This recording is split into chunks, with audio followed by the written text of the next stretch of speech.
Ya está grabando.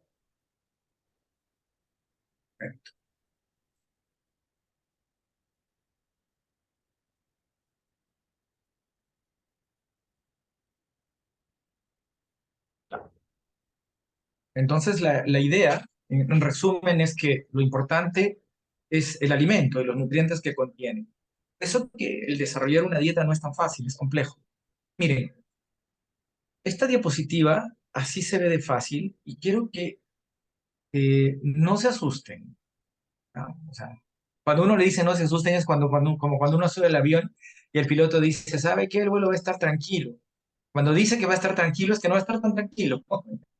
Cuando dice que se mueve un poco es que se va a mover el doble. ¿Ya? Entonces, cuando uno le dice no se asusten, uno dice, no, entonces si me dicen que no me asusten, ¿por qué hay harto aquí? Miren, pero la verdad es que este es todo el mundo de la complejidad de la nutrición. Y miren, cuando uno quiere ver cualquier dieta, cualquier múltiple influencia que tiene que ver sobre cómo come la gente, cómo se alimentan las personas, esta complejidad tiene factores globales, factores del gobierno, de la agricultura, de la industria, los temas y demandas, el ambiente alimentario, la comunidad, eh, la socioeconomía, los factores conductuales, cómo me comporto yo frente a la... En Perú somos campeones en eso. Entonces, esto es muy interesante. Pero, si ustedes ven, miren lo que empieza a pasar. Empieza a ocurrir esto. Yo quito esto. Se me movieron, perdón. Muevo uno nada más. Fíjense. Cada uno de esos factores que yo puse aquí afuera, solamente, miren uno, los factores individuales, la edad, el sexo, la etnia, la genética, la biología y el metabolismo, y así de cada uno, miren, de eso que era tan sencillo, esto es lo que está por fuera, para diseñar la alimentación de una persona, no en la clínica, no en el hospital, en su vida cotidiana. Y obviamente eso va a tener impacto en el manejo hospitalario. Pero si uno va disminuyendo, miren, todo eso impacta al nutriente, al método de cocción y al aditivo, a los grupos de alimentos y a los patrones alimentarios. Voy a ir mostrándoles esto. Fíjense, los patrones alimentarios, es decir, la cantidad de alimentos que como de costumbre tiene alguien consumir, que no es lo mismo que la dieta. Miren, ustedes tienen que haber escuchado hablar de esto. Los vegetarianos saben que es un vegetariano. Los veganos saben que es un vegano. La diferencia del vegano es todo tiene que ser de origen vegetal, absolutamente. El vegetariano, por ejemplo, puede ser el lobo lacto vegetariano, que sí consume huevo y leche, algunos solo leche. Están los pescetarianos, los flexitarianos, los que no comen gluten, los que se saltan los días de comida, los que hacen ayuno intermitente, los que comen dietas bajas en energía, los bajos en grasa, los bajos en carbohidratos, los cetogénicos, la dieta Atkins. Estas ya son nombres clínicos, la dieta paleo, la dieta de la zona, la dieta Ornish, la dieta Dornish, la dieta DASH y la dieta mediterránea. Entonces, fíjense que pueden haber todas estas cosas. La mayoría de estas son como la gente lo llama y aquí están, como los clínicos le ponemos nombre, a algunos patrones alimentarios que se pueden recomendar. Compliquémonos un poco más. Los grupos de alimentos. Eso lo sabemos, lo sabe la señora que vende en la parada. La parada quedaba antes al lado del río Chile, abajo, ahora queda arriba, ah, hacia el norte, ¿no? Bueno, entonces ahí tienen, por ejemplo, los grupos de comidas, frutas, vegetales, nueces, dulces, leches, pescados, carnes, tubérculos, etc. La cocción, que en Perú somos capos para eso. En el mundo saben hacer estas cosas, pero en el Perú, de aquí para adelante, empezamos, ¿no? Las cosas que tenemos del Perú, que son únicas en nuestro país. La cebolla de nuestra Arequipa, por ejemplo. No es broma, la cebolla de nuestra Arequipa, en serio, ¿ya? Que sirve para el ceviche. No es la misma, no la puedes conseguir en otro lado. Aquí no hay. Por eso el ceviche de acá no se parece, aunque lo hagan en el mejor restaurante. El método de cocción y los aditivos, también los peruanos somos capos para eso. Si va a estar con sal, si va a estar con picante, qué tipo de condimentos tiene, se hace al horno, si se hace al baño María, sí. Y eso va a dar diferente capacidad de rendimiento del nutriente y del alimento, entre comillas, ¿de acuerdo? Esto es muy importante, no es lo mismo comer una papa frita que una papa cocida, puré de papa. Oiga, pero para un bioquímico tiene los mismos carbohidratos, correcto, pero el procesamiento, el índice glicémico que vas a lograr, la absorción que vas a lograr, la cantidad de fibra que tiene es distinta. Y además, como queda, es distinta. Y eso de nosotros sabemos. Por eso deberíamos llevar la nutrición en el planeta. Somos una de las cocinas más importantes del mundo. Y los nutrientes, que es lo que finalmente en clases hacen. Cuando nosotros nos enseñaron, al doctor Mengoy y a mí, nos enseñaron solo esto. Yo recuerdo eso, ¿ah? No sé si yo estoy perdido, pero yo con suerte recuerdo que nos dividieron la nutrición en dos cosas, macronutrientes y micronutrientes. Y nos enseñaron las grasas, los carbohidratos, las proteínas y los micronutrientes, las vitaminas, los minerales, los elementos, los fitoquímicos. Y eso fue todo. Ustedes lo ven al revés, miren qué interesante. Voy a hacer el viaje al revés para que me sigan. Nutrientes, métodos de cocción, grupos de alimentos, patrones dietarios. Y yo les voy a hablar al final de patrones dietarios, obvio. Primero voy a hablar de los nutrientes porque es lo clásico. Luego voy a explicar. Y miren todos los factores que hay alrededor que hace tan complejo esto y que se resumen en esto. Ustedes después pueden ver con calma, este es todo el mundo de la nutrición. ¿Por qué es tan difícil hacer que la gente se alimente bien?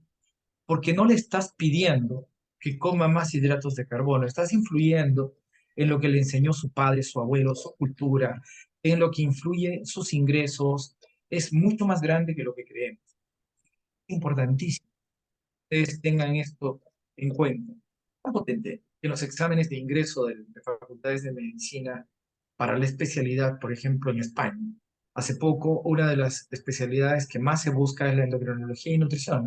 Ahora se llama así, endocrinología y nutrición allá, porque hay que saber muchísimo de esto, porque es muy grande, es lo que nos influye muchísimo. ¿Qué es lo que más hacen en la vida ustedes? No sé si algunos de ustedes, estoy en horario aquí ya nocturno, pero además tenemos necesidades fisiológicas, a algunos de pronto le pegan mucho a otras, pero una que es fisiológica y reemplazable es comer. Y obviamente cómo comemos y todo el impulso de esto y hacerlo de buena manera es muy importante. Eso era lo que había que saber.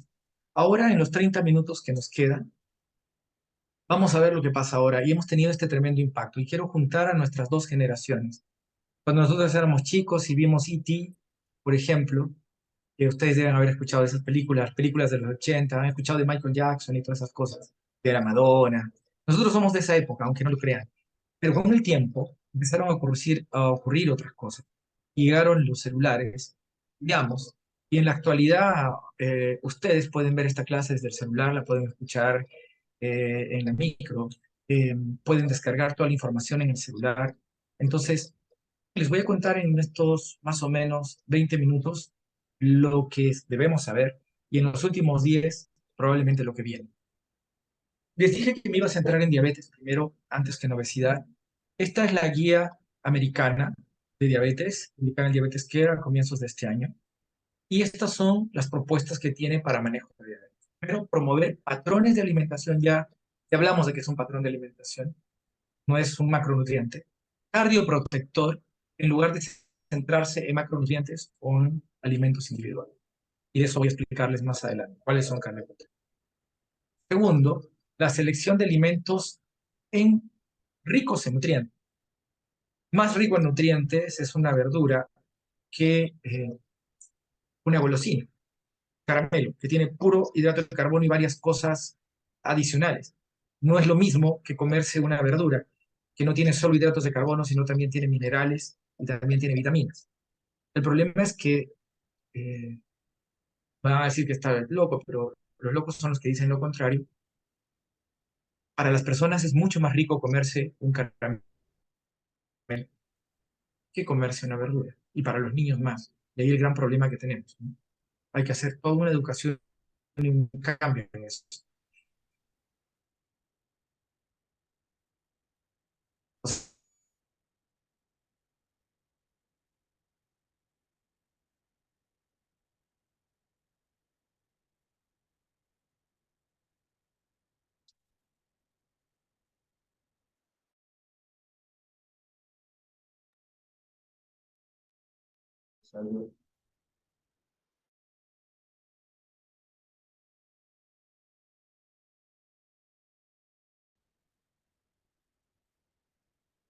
Se nos cortó. ¿Volvió? Sí, estamos otra vez. Correcto. Aunque estábamos hablando de un peso saludable, ¿ya? Eso tengo una explicación. No es necesariamente como la gente cree, es que yo peso tanto, mido tanto, debo pesar tanto. Eso depende de tu edad, de tu nutrición, de cuánto músculo tienes, de qué edad tienes y sobre todo de cuán saludable te sientes. Hay gente que puede tener una variación de eso y eso está en evaluación. Lo cuarto, los objetivos de glicemia, presión arterial y lípidos son un objetivo muy relevante. Cuando lo vean en clínica, en medicina interna, les van a decir cuál es la meta de glicemia, de presión arterial y de cada uno de los lípidos en diabetes, ¿no? Eh, Tenemos que tener habitualmente en ayunas entre 80 y 130, dicen la mayoría de guías, y luego de 2 horas de haber comido debajo de 180 de glicemia. La presión arterial, hay discusión, pero alrededor de 135, 85 para abajo en diabetes en general. Los lípidos, en el caso del LDL, que es el que más se considera, menos de 100 LDL colesterol LDL, o algunos dicen que incluso debajo de 70, para que haya realmente cardioprotección. Y prevenir y retrasar todas las complicaciones. Si es que las personas hacen una nutrición muy buena, la cantidad de hemoglobina glicosilada que se puede descender puede variar entre 0,3 a 2%. Es decir, la nutrición saludable de una persona puede tener el impacto tan grande como cualquiera de los fármacos. Los fármacos promedio en los estudios clínicos logran bajas de hemoglobina glicosilada entre 0,7 y 1. Los más potentes, por supuesto, más. Y la insulina de manera casi ilimitada, ¿ya? Que puede matar, que puede llegar hasta cero. Pero es importante que tengamos claro que la nutrición puede colaborar notablemente en la mejora del control de la glicemia. En la diabetes 2 y en la diabetes 1 también, obviamente. Ahora, también recordar que no hay un patrón único. Yo recuerdo que cuando estudiábamos medicina decían, oiga, denle un régimen para diabético. Y la verdad que eso es como el tiempo de las cavernas. Primero ya no se habla de diabéticos, se habla de personas con diabetes. Se ha hecho un cambio grande en el lenguaje. No se dice gordos, obesos, se dice personas con obesidad.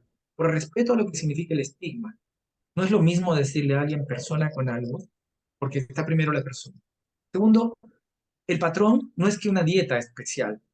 Lo que estamos hablando, hay que ir buscando las que tienen elementos cardioprotectores que les voy a describir. No es que hay una dieta para diabetes ni una proporción ideal de macronutrientes. Es que tiene que tener tanto de porcentaje ni tanto. La mejor combinación de hidratos de carbono, proteína y grasa depende del objetivo metabólico individual. Imagínense que alguien tiene más alto el colesterol que el azúcar, o al revés, o igual, o no tanto, o muchísimo. Y con dieta, con nutrición saludable, no vas a lograr el objetivo solamente con eso. Por eso que tiene que haber más que eso. Considerar la ingesta total de energía es probablemente lo más importante. Calcular cuánto le vas a dejar de calorías, sobre todo para no pasarte en el peso. Recordemos eso. Calcular para que gaste más o menos lo que necesita para su vida. Además, bueno, si estudia medicina hay que darle hartas calorías porque supongo que el doctor los deja estudiando mucho, o ya no los dejan porque ahora han cambiado. Antes nos decían, tienes que estudiar el fin de semana y estudiábamos nomás. A mí me han llegado a preguntar, no, todo este fin de semana déjenos descansar. Y uno en nuestra época, nadie pedía, por favor, déjenos descansar. Yo no me acuerdo, es como de otro planeta. Pero en realidad lo importante es que ahora entendemos que hay muchas cosas que mejorar. Nosotros somos comillas de la guardia vieja. Imagínense cómo era la guardia vieja de nosotros. Imagínense. Consumir al menos una buena cantidad de fibra. ¿Por qué la fibra? Porque la fibra, el hidrato de carbono difícil de digerir, tiene un impacto muy importante porque nos permite tener menos cantidad disponible de hidratos de carbono de fácil uso. Eso mejora el control. Entonces, los patrones alimentarios distintos, las dietas bajas en hidratos de carbono y el ayuno intermitente son elementos que se están incorporando. Sin embargo, quiero decirles que los patrones alimentarios, yo les voy a contar cuáles sí. Las dietas bajas en hidratos de carbono han demostrado funcionar en diabetes, que es distinto a las dietas muy bajas en hidratos de carbono o las dietas cetogénicas, porque algunas de ellas, en una persona no bien controlada, al ser cetogénica y al estar muy mal controlada, si la persona hace una cetoacidosis, pueden ser incluso peligrosas. Entonces, hay gente que vende por internet estas dietas y no son para todos. Cuidado. Y el ayuno intermitente, por la misma razón también, dependiendo del grado de control que tenga el paciente y la estabilidad metabólica, podría usarse. Hace un año salió un estudio en New England en el que se trataba de probar si el ayuno intermitente era igual de útil que varios patrones para bajar de peso. Demostró que sí, es muy útil, pero que no era mejor ni peor. O sea, era igual que hacer una dieta ordenadita y todo lo demás. Solo que hay gente que lo encuentra cómodo. Sin embargo, la evidencia dura en diabetes todavía se está evaluando. Es decir, no puede uno recomendar ayuno intermitente como una recomendación de evidencia fuerte en diabetes. La guía canadiense de terapia hace algo parecido. En general, lo que ellos dicen es que no te dejes que te recomiende el influencer. No estoy bromeando, porque mucha gente es lo que hace, dice que te vea a alguien que sabe de nutrición, que la terapia puede tener un impacto de baja de la hemoglobina glicosilada de 1 al 2%, que la ingesta calórica reducida va a lograr a tener un peso saludable. Miren, ellos están centrados en el peso. Debería ser un objetivo muy importante en diabetes el control del peso. La distribución de macronutrientes no dan un número exacto, tiene que ser tanto de esto, 50 de esto, 30%, 20 del otro. Es flexible y dependerá del objetivo de cada uno. Por lo tanto, hay que individualizar, reemplazar esto que les había contado, eso del índice glicémico alto, ¿no? En lugar de comer pan, todo lo que es bien blanco, lo que tiene harina, sube rápido el índice glicémico, ¿no? Por alimentos que tengan índices glicémicos más bajos. Los que tienen más fibra, las verduras que tienen más fibra, los vegetales con más fibra, tienen este beneficio. Cuidado, ¿no? Porque he escuchado mucho a los vegetarianos, por ejemplo, que dicen que es mucho más saludable. Por supuesto, cuando eres vegetariano de verdad, porque a mí me ha pasado, entre los estudiantes que conozco, por ejemplo, dicen que son vegetarianos, pero se la pasan comiendo fideo y arroz y todo lo que venga asociado a eso, porque no tienen tiempo para cocinar y no tienen alguien que les esté pelando todos los vegetales que come alguien que realmente se dedica a eso. Entonces, por supuesto que comen vegetales, pero comen puro hidrato de carbono de índice glicémico alto, terminan, de hecho hay casi un aforismo entre los que trabajamos en nutrición, si tú quieres subir de peso a alguien, dale una dieta vegetariana, porque la mayoría no son vegetarianos, son falsos vegetarianos. ¿Se entiende lo que quiero decir? Y lo haces bien, si comes con vegetales y verduras bien, pero si comes, y la verdad que no me lo imagino, alguien que no tiene tiempo estudiando, que va y prepara y tiene sus mix y hace su... Por supuesto que allí lo hacen muy bien, pero la gran mayoría llegan corriendo y se hacen unos tallarines con queso, eso sería. Y todos los días tallarines con queso, arroz, con no sé qué, y obviamente eso es puro hidrato de carbono, de fácil absorción y sube mucho de peso. Perdón que haya hecho esto, pero me parece muy útil para cuando vemos lo mismo, imagínense en diabetes, que alguien diga, yo voy a manejar bien mi diabetes porque yo soy vegetariano, que es saludable. Ser vegetariano es bueno, sí, hay que aprender de cómo hay que hacerlo, ser vegano es más extremo y a veces hay que suplementar ciertos micronutrientes, pero hay que tener cuidado con eso. Existe una variedad de patrones dietéticos que vamos a hablar y hay que alentar a todas las personas con diabetes a tener el patrón dietético que más se adapte a ellos. Pues yo un rato más les voy a contar de qué se trata eso, ¿no? Preferencias, un objetivo es como que, oye, a mí me gusta la música. Sí, pero ¿qué música? Y a todos ustedes, imagínense, yo no me acuerdo del doctor Bengoa que le gustaba exactamente, pero la última vez sí sé qué música le gusta, porque sí me acuerdo dónde estuvimos. Pero lo que sí sé es que, imagínense que alguno de ustedes dice que le gusta la música, y digo, le vamos a dar música, dice, le vamos a dar una dieta, y a todos le damos la misma dieta, la misma música. Y la verdad es que a algunos de ustedes les gusta la música adopta, más que esto, a otros les gusta el rock, otros son reggaetoneros full, reggaetoneros clásicos, otros son otros reggaetoneros casi sexuales que hay ahora, no sé, cualquiera. Pero lo que quiero decir es de que ¿quién le va a servir la música que le gusta a la persona? Y toda la medicina está centrándose a ir a la persona. Entonces, el patrón no es, tengo la misma hojita y cacho los nutrientes y esto se los doy, sino que tengo que hacer una buena entrevista para ver cuál del patrón le va a servir al paciente más. Siempre, por lo tanto, hay que individualizar, ¿eh? Como que me adelanté. Si tienes diabetes, depende, ¿no? Si es diabetes tipo 2, evaluar la necesidad de pérdida de peso, que es difícil bajar de peso, porque normalmente son pacientes grandes que tienen un sobrepeso importante, más resistencia, por lo tanto, más difícil bajar de peso, más resistencia a la insulina. Hay que tratar de buscar un patrón alimentario cardioprotector, con un buen manejo de las porciones y calorías, y ojalá un buen manejo del índice glicémico y la carga glicémica para que no haya problema. En el caso de la diabetes tipo 1, distinto, ¿no? Porque hay que adecuarla al tipo de insulinoterapia. Ahí hay que aprender a contar hidratos de carbono, eso hay que enseñarlo, hay gente especializada en eso, no sé si sea objetivo ya en pregrado, pero habitualmente aquí se especializan y en posgrado, o los endocrinólogos, la gente que maneja diabetes tipo 1, aprende cómo hacer el conteo de hidratos de carbono, ¿no?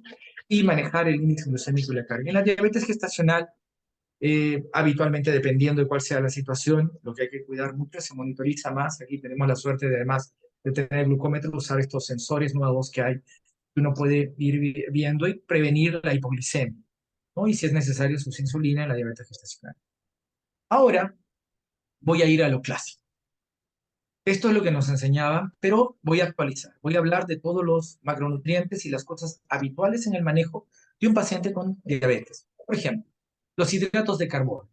Es el nutriente que más afecta a la glicemia prandial, o sea, cuando se come, eso es prandial. Comienza a subir alrededor de los 15 minutos posteriores a la ingesta, la glicemia, y se convierte en aproximadamente en el 100% glucosa a las 2 horas. No importa si comiste un caramelo, si comiste un pan blanco integral, obviamente, mientras más integral, más se va a demorar en convertirse en glucosa, porque su índice glicémico es bajo. ¿Recuerdan el concepto? Mientras más harina sea, su índice glicémico es alto y rápidamente se convierte en azúcar. Por eso que es como que ingresara rápidamente.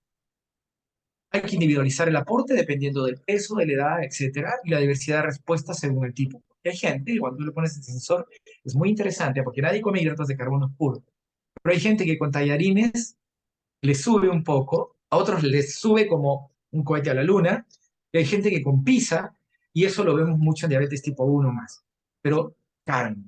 Los alimentos sugeridos, por lo tanto, son las frutas, las hortalizas, los cereales integrales y las legumbres, que además tienen la ventaja de tener una buena cantidad de proteína. No los porotos, las lentejas, se hacen allá. Aquí hay unos porotos que le llaman porotos con rienda. Esto puede quedar en internet, pero cuando me dieron esa era una cosa con fideo. Imagínense un poroto, el poroto como con fideos, así como un caldo espeso, con un chorizo en medio. Es lo mejor que puede pasar. Aquí, a diferencia de nuestros porotitos con arroz, con tu salsa de quipeña. Oh, pero es distinto, ¿eh? Es distinto. Es distinto. Entonces, adaptar la cantidad de hidratos de carbono a requerimiento energético, los hábitos alimentarios, el nivel de actividad física y el control glicémico. Eso es la proteína. Acá están varios tipos de proteínas, ¿cierto? En los adultos, habitualmente es de 0,8 a 1 gramo por kilo de peso, lo que se calcula. El aporte adecuado debe ser más o menos del 15 al 20% de todas las calorías que vamos a calcular. Y las personas con sobrepeso se puede considerar hasta un 30%. ¿Por qué? Del porcentaje de la comida como macronutriente. Porque las proteínas dan más saciedad. Yo les paso carne y se comen una parrillada y se van a llenar más rápido que una parrillada que con torta, porque pueden comer torta casi eternamente y comen y comen y comen, porque no da tanta saciedad como la proteína. Por eso siempre se calcula más proteína. Pero cuidado, porque el exceso de proteína tiene sus pros y sus contras. Si alguien está sacando músculos, es bueno que tenga más proteína, pero consideremos algo. Se dice que hasta 2 gramos de proteína es razonable a nivel renal en una persona que no tiene ningún problema en sus riñones, funcionando muy bien. Y en el embarazo y en la lactancia, entre 1,5 y 2 gramos por kilo de peso. En los ancianos menos, porque antes de cuarto año ya saben que al envejecer todo se nos empieza a dañar.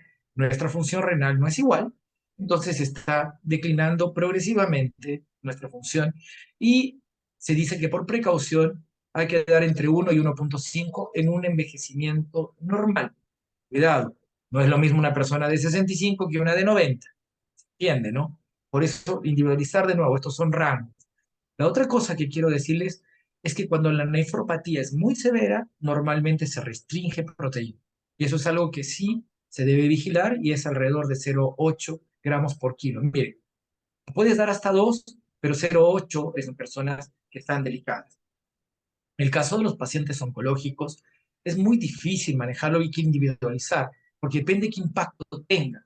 Recuerden que normalmente están en reposo y lamentablemente no los mueven. Yo sé que el doctor Mengoa ha tratado de hacer cosas para hacer que los pacientes se muevan incluso, y eso es sumamente importante. No se imaginan lo importante que es activarlos, que es calcular sus proteínas para que no pierdan. El tener buena masa muscular da un pronóstico distinto a los pacientes. Es muy importante. Pero eso hay que individualizarlo y tienen todo el semestre para aprender con él de esas cosas y de los nutrientes enterales y parenterales que se usan para eso. No hay suficiente evidencia para sugerir que el exceso de proteína puede ocasionar enfermedad renal en diabetes, pero obviamente si la persona la tiene, ya están todas las cosas que hay que tener cuidado de no sobrepasar. En individuos con diabetes mellitus, la proteína ingerida puede aumentar la respuesta a la insulina sin aumentar la concentración de glucosa en plasma. O sea, puede ser interesante, porque mejora la respuesta a la insulina, pero no aumenta. Así que es interesante. Sobre las grasas. Aquí viene algo muy curioso. Quiero hacer un comentario antes de avanzar rápido. La gente que le da diabetes, lo primero que hace es deja de comer todas las azúcares. Se asustan porque llegan con las 5P, ¿no? Primero eran 3, luego 4, ¿no? Polidipsia, polifagia, poliuria, ¿no es cierto? Pérdida de peso, porfiado, la quinta, o no hacen caso. Pero en general, la idea es que llegan y se asustan, no comen pan, no toman bebida, no comen fideo, no comen nada, se revientan de hambre, no le hacen caso a nadie. ¿Y qué? Cuando tienen hambre, ¿qué empiezan a comer? Pura grasa. Y aumentan su riesgo cardiovascular porque comen puro lípido. Por eso es tan importante que no se les pase la mano, porque es clásico que los doctores no toman pan a esto. No, miren, una persona con diabetes puede comer pan, el problema es cuánto, el problema es de qué harina, el problema es de qué cantidad. Cuidado con las indicaciones, que los pacientes nos hacen caso, nuestra palabra es muy potente. Todavía nosotros está cambiando, pero todavía somos el doctor, todavía no. Hay una relación cada vez más horizontal. En nuestra época el doctor era como muy vertical, muy como el jefe, pero nuestra palabra tiene tanta credibilidad, así que cuidado. Entonces, cuidado con que los pacientes por no comer azúcar les coman mucha grasa. Recomienda del total de calorías del aporte diario que queremos calcular entre 20 y 35%. El tipo de grasas consumidas es más importante la cantidad. Que no es lo mismo comer grasas ricas, poliinsaturadas, ¿no es cierto? De palpita, ¿no? Que comerse chanchito, ¿no? Porque la grasa de chanchito es saturada, por muy rico que sean los chicharrones de yéndose patiabaya, ¿no? Son más saturados. Y no es lo mismo comer 20-30% de grasa de ese tipo que grasas de otro origen, que ya en su curso les tienen que haber explicado. Esto es tan interesante que el patrón alimentario, aquí hablo del primero, que más evidencia cardiovascular protectora demostró el patrón mediterráneo, que contribuye al control glicémico y lipídico. Y que no esto es lo que comían los griegos, digamos, ¿no? Todas las aceitunas, el aceite de oliva, su copita de vino. Eso tiene sus pros y sus contras. La copita es todo. Y si el doctor Mengoa nos deja, les hago la clase de todas estas cosas que dejé como 30 diapos afuera, que son todos los tips nutricionales para otra vez, o si lo podemos hacer.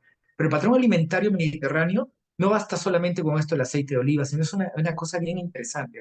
Ellos hacen ejercicio, se ponían al sol, medio desnudos, por eso tenían gimnasio y tenían buenos cuerpos para eso, ¿no? Porque en nuestro tiempo ¿no? Se ponían ahí, tomaban vitamina D y tenían mucha comida en grupo alimentario. O sea, la esencia de la dieta mediterránea no es solamente eso, sino el comer, el compartir. Hay unas películas que hay de familias griegas, miren cómo son de contentos, se juntan y se quieren y toda la cosa. Y es así, ¿ah? La dieta mediterránea no parte de solo eso. Quiero decir algo que es interesante. No hay evidencia importante de que suplementar con omega tenga una disminución notable en el riesgo cardiovascular. Sin embargo, estos son los mejores ácidos grasos insaturados que hay, el EPA y el DHA. Yo los recomiendo porque me parece que la evidencia es interesante. El problema es que se está tratando de buscar protección al mismo nivel que utilizar un fármaco muy potente. Es lo mismo que comparar bajar de peso solo con dieta que hacerte una bariátrica. No sé si se entiende. Ambos sirven, pero las potencias y las ubicaciones son distintas. Y además sirve para formar músculo. Recordar que las guías ya no indican restricción de colesterol, porque se sabe que el colesterol solamente de la dieta es el 20%. Como muchos tienen el colesterol alto, la mayoría de pacientes con diabetes están con una estatina, porque por mucho que hicieran dieta, no van a bajar la cantidad de colesterol que tienen y habitualmente la estatina sí logra las metas de, por ejemplo, 70 de LDL para abajo, que no lo lograrían ni siquiera dejando de ir un año a la picantería, ¿ya? Entonces hay que tener cuidado con eso. ¿Cómo cubrir la recomendación de fibra? Bueno, se recomienda 14 gramos de fibra por cada 1000 calorías ingeridas. Ahí tienen algunos ejemplos de gramos en 9 gramos, 4 gramos, 8 gramos. Están en cereales y legumbres, en hortalizas, en frutas, frutas secas y en semillas. O sea, miren qué se puede cubrir la fibra con esto. Esto es importante. Recuerden que más que estar pensando en qué le vas a quitar, póngale fibra a la comida. Así como, cuando no se olviden de esto, yo a los pacientes les digo así como, con emoción, póngale fibra del corazón, póngale fibra a su comida, póngale fibra, ¿ya? Si no le pone fibra, no mejora. Esto es muy importante, no se lo olviden, ¿no? 30 gramos de fibra dietaria es lo que deberíamos tratar de consumir. Miren, ahí más o menos tienen cómo tener 30 gramos. Y eso se puede lograr, miren, con pan integral, con legumbres, se puede lograr con zanahoria, con lechuga, miren, con espinaca, con calabaza, con naranja, con frutilla. Miren, nada, alguien me va a decir que esto parece horrible. Nada, esto es horrible. Ah, con semillas de lino, bueno, no, no tanto. La almendra sí, pero ahí, por ejemplo, tienen un ejemplo. Ahí está. Los micronutrientes. ¿Tendríamos que darle micronutrientes a una persona con diabetes? La verdad que incluso un estudio grande en población en general dice que no se le debería dar suplementos a alguien que está sano y normal. Los suplementos se le deberían dar a todos los que tienen déficit. Si te falta vitamina D, dale vitamina D. Falta vitamina B, dale vitamina D. Ahora, si tenemos una persona con una patología oncológica, por ejemplo, tiene consecuencias de ello y hay que suplementar para X, Y o J cosa, por favor, sí. Pero para la diabetes pura, la verdad que tiene poco sentido si está el patrón alimentario correcto. ¿Se entiende? Y eso no se puede saber si no has preguntado al paciente y si no, porque a ti te va a decir, ¿se acuerdan la callecita? Tú lo diseñas, oiga, quiero que coma fibra. Y él se va por otro lado y come cualquier cosa que le venden en el supermercado o en una tienda. La única cosa que tenemos que tener presente con las vitaminas es que la metformina en gran cantidad puede disminuir la cantidad de vitamina B12 y a veces es necesario suplementar. No hay evidencia, como les dije, de que haya que suplementar a no ser que haya una necesidad específica y por eso que los controles con el médico son muy importantes. No hay pruebas suficientes de que cualquiera de estas cosas pura tenga un efecto potente en la diabetes. Pueden tener efectos en los huesos, pueden tener efectos como antiinflamatorios, como polifenoles, como un montón de cosas, pero que en la diabetes, alguna de ellas, es que baja el azúcar, es que todas las acá le venden alcampuria a todo el mundo tiene una fe a la medicina peruana, no se pueden imaginar. Van y compran porque por la frontera lo primero que pasó fueron las hierbitas peruanas. Todo tipo de hierbitas, perdón, yo sé que están grabando, pero todo tipo de hierbitas peruanas, eso van y compran. Yo tengo que explicarles que no necesariamente sirven, ¿ok? Y algunas personas que sí pueden necesitar, por ejemplo, poblaciones especiales, una mujer embarazada o en la lactancia, el adulto mayor, que mucha población con diabetes, pero no por la diabetes, sino por ser adulto mayor. Los vegetarianos, sobre todo los veganos, personas que siguen dietas muy bajas en hidratos de carbono o en calorías, que se ponen como restrictivos o para calorías, se acuerdan que había dos maneras de controlar, o para hidratos de carbono, que aprenden de los influencers. ¿Cuánto sodio debe haber en la alimentación de un paciente con... miren, se recomienda que 2.300 miligramos de sodio y que no deberían pasar los 1.500 miligramos si son además hipertensos, ¿no? Pero parece que bajar mucho el sodio también tiene un efecto deleterio. Recuerden que el sodio tiene que ver con la regulación osmótica. Entonces, hay que bajar el sodio, pero no desaparecerlo. Cuidado con eso. ¿Ya? Sobre bebidas alcohólicas. Oh, aquí recuerdo varias personas que tengo allá. ¿Cuánto dicen? No deben consumir alcohol los niños, los adolescentes, obviamente, ojalá fuera así. Lamentablemente no es así.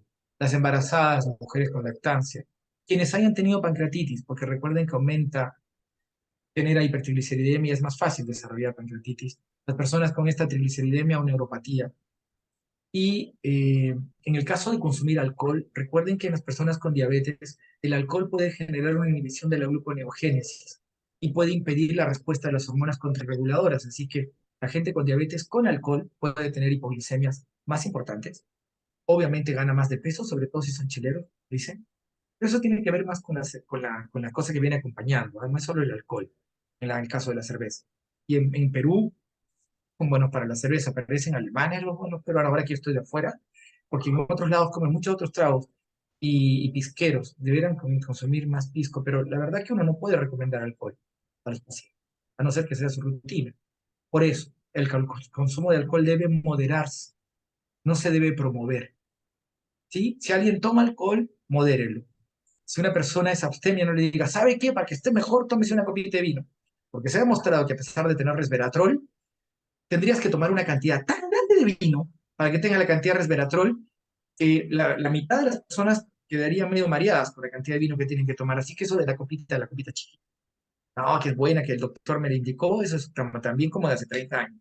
¿Ya? Aquí viene la cantidad de medida que corresponde a 15 gramos de etanol en cada uno de estos, ¿no? Y fíjense, qué importante, cuánto puede venir en cada bebida. Este es un método que utilizan en la Asociación de Diabetes Americana para mejorar el plato. Y ahí ven cómo están las frutas, los vegetales, granos y las carnes magras y dónde se van colocando en cada una de estas partes. Miren estos vegetales que son importantes de incluir en la dieta, estos granos y legumbres, todos estos de aquí, las carnes magras y las frutas. Ustedes se dan cuenta, mezcláramos todo eso. Lo difícil, y esto es algo que yo no he estado en Perú, me encantaría estar varios meses allá, cómo están trabajando en las escuelas de nutrición, porque en muchos países es fácil decir, cómete una carne con choclo, con lenteja. Cuando yo llegué a Chile tuve una anécdota increíble. Llego y decía, pero decía arroz con pollo, y cuando yo llegué dije, ¡ah! ¡Qué rico! Voy a ir a comer un arroz con pollo. Me imaginaba nuestro arroz, un arroz con pollo que no es el arroz con pollo. Nuestro arroz con pollo es arroz verdecito, con el pollo que ha sido frito, que ha sido esto. Y cuando me entregan el arroz con pollo, ¿cómo creen que era el arroz con pollo? Un Arroz poco de blanco. arroz blanco cocido. Ese era el arroz con pollo. Entonces, obviamente, para los americanos el arroz con pollo queda aquí, si se quiere entender. En cambio, la nutrición en Perú es una nutrición a nivel, por eso que ha nacido la medicina culinaria. Es algo que me encantaría que lleguemos a hacer algún minuto en Perú también, porque los americanos crearon esto de la medicina culinaria y en Perú deberíamos ser la potencia número uno en medicina culinaria, que no es los nutrientes, sino la cocina con todo el manejo nutricional. Es muy interesante. Y ahí pasa la nutrición basada en la evidencia, que la voy a resumir brevemente. La evidencia, ustedes ya son estudiantes de medicina, saben que hay grados distintos de evidencia. Ha sido publicada en varias guías. Y aquí tienen las guías que más se han utilizado con efectos cardioprotectores en diabetes. La dieta DASH, estos son los patrones alimentarios, la mediterránea, la vegetariana vegana, la dieta nórdica y la dieta con moderada restricción de carbohidratos, esto según los ingleses. Entonces, esos patrones que son combinaciones de alimentos o grupos que caracterizan a la relación entre la nutrición, la promoción de la enfermedad y la prevención de la enfermedad, son los más importantes. Y esas son las que son promovidas en la mayoría de guías internacionales. Estoy hablando solo de diabetes. Miren aquí cada una de ellas con sus diferentes impactos. La mediterránea con reducción a riesgo de diabetes, de hemoglobina glicosilada, de triglicéridos, y la única que ha probado reducción de riesgo cardiovascular mayor. Este patrón, el mediterráneo. La dieta DASH, que fue creada para los hipertensos, que reduce también la diabetes y la presión arterial y baja de peso. La vegetariana vegana, que tiene efectos interesantes con pérdida de peso y reducción del colesterol. La baja en grasas, que hace